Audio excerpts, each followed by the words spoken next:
Yesterday, we talked about Dred Scott, a case people think is ancient history. Today, we're talking about how voting rights were weakened much more recently and how those decisions are still shaping elections today. In 2013, the Supreme Court decided a case called Shelby County v. Holder. For decades, the Voting Rights Act required states with a history of voting suppression to get federal approval before changing their voting laws.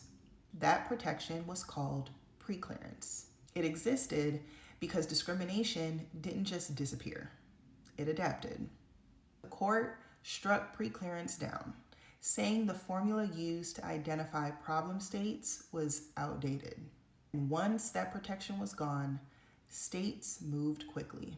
We saw stricter voter ID laws, polling places closed in Black communities, early voting reduced, registration rules tightened, and none of this was accidental. And it didn't just stop in 2013. Today, we're seeing new efforts framed as election integrity that function as barriers to participation. One such example is legislation like the SAVE Act, which proposes additional proof of citizenship requirements in order to register to vote.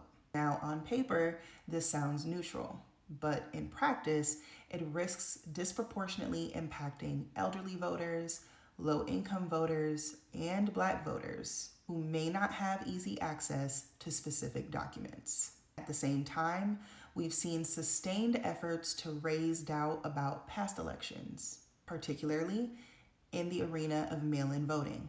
Now, despite repeated audits, court rulings, and election officials confirming results, the narrative of widespread fraud persists. And that matters because when people are taught to distrust the process, they don't participate. And when participation drops, power concentrates. Quick power check. Most voting rules are controlled at the state level.